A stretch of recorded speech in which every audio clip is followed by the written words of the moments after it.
heard, and said among themselves, "Verily, who is this child, that he opens our hearts and minds to the audacity of hope?"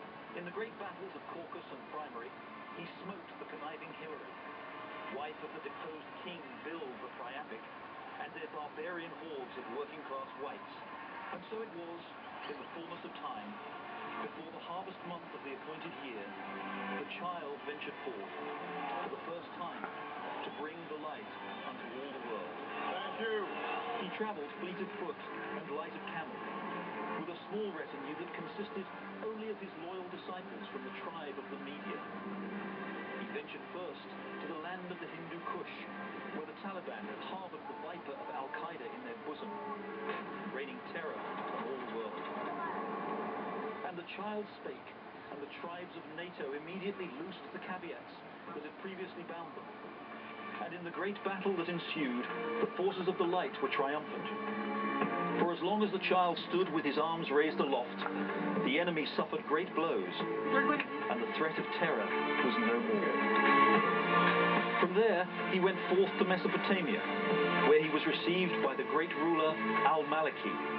And Al-Maliki spake unto him, and blessed his 16-month troop withdrawal plan, even as the imperial warrior Petreius tried to destroy it. And lo, in Mesopotamia a miracle occurred. Even though the great surge of armor that the evil Bush had ordered had been a terrible mistake, a waste of vital military resources, and doomed to end in disaster, the child's very presence suddenly brought forth a great victory for the forces of the light. And the Persians, who saw all this and were greatly fearful, longed to speak with the child, and saw that the child was the bringer of peace. At the mention of his name, they quickly laid aside their intrigues and beat their uranium swords into civil nuclear energy plowshares.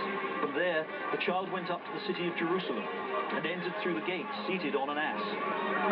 The crowds of network anchors who had followed him from afar cheered Hosanna and waved great palm fronds and strewed them at his feet. In Jerusalem and in surrounding Palestine, the child spake to the Hebrews and the Arabs, as the scripture had foretold.